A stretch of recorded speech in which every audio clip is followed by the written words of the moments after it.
Bihar election 2025 शुरू हो गया है। देश का सबसे बड़ा पॉलिटिकल महायुद्ध। कौन बनेगा बिहार का किंग और कौन हिलाएगा दिल्ली की कुर्सी। इंडिया में शुरू हो चुका है सबसे बड़ा पॉलिटिकल महायुद्ध। लोकसभा इलेक्शन 2025 का काउंटडाउन ऑफिशियली शुरू हो गया और देश भर में घूम रहा है एक ही सवाल, कौन बनेगा अगला प्रधानमंत्री। लेकिन सबसे ज्यादा पॉलिटिकल हीट किसी और राज्य में नहीं बल्कि बिहार में है, जहाँ नीतीश कुमार और बीजेपी के बीच का खेल पूरे देश की पॉलिटिक्स बदल सकता है। बिहार का पॉलिटिकल हिस्ट्री सिंपल नहीं है। ये इंडिया का लेबोरेटरी है जहां से नेशनल पॉलिटिक्स के नए इक्वेशंस निकलते हैं। 1977 में जयप्रकाश नारायण के मूवमेंट से यहां से ही जनता पार्टी बनी।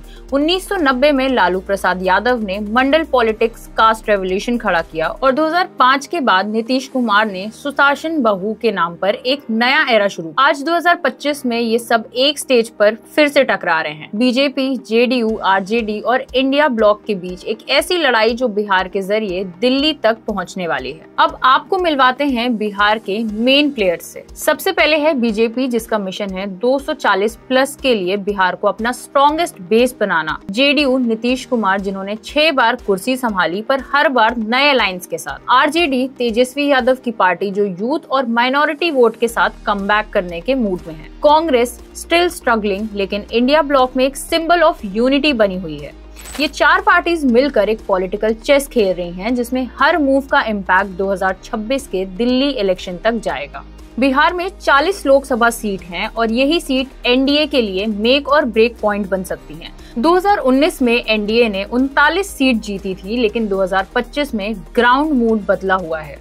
इन्फ्लेशन, यूथ, अनएम्प्लॉयमेंट और कास्ट बेस्ड मोबिलाइजेशन ने बीजेपी के लिए चैलेंज क्रिएट किया है। नीतीश कुमार के फ्रीक्वेंट अलायंस फ्लिप ने उनकी क्रेडिबिलिटी को क्वेश्चन में डाल दिया और आरजेडी के पास अब एक एनर्जेटिक यूथ बेस है जो कह रहा अब बदलाव चाहिए। यानी बिहार 2025 सिर्फ एक इलेक्शन नहीं, ये एनडीए की मेजॉरिटी का स्ट्रेस टेस्ट भी होने वाला है। बिहार में अलायंसेस कभी स्टेबल नहीं रहते।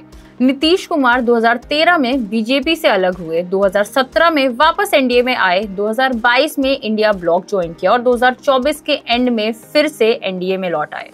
अब सवाल ये है क्या 2025 के इलेक्शन के बाद वो फिर से अलायंस फ्लिप करेंगे, क्योंकि नीतीश का पैटर्न तो क्लियर है। जिस तरफ दिल्ली की कुर्सी झुकती है, नीतीश उधर मुड़ जाते हैं। बीजेपी इस बार यही रिस्क अवॉइड करना चाहती है। वो चाहती है अपनी मेजॉरिटी नीतीश के डिपेंडेंसी के बिना। इस पूरे खेल में एक साइलेंट स्पेक्टेटर भी है, दिल्ली, क्योंकि अगर बिहार में एनडीए फेल होता है तो 2026 के लोकसभा में बीजेपी के नंबर्स डायरेक्टली इफेक्ट होंगे।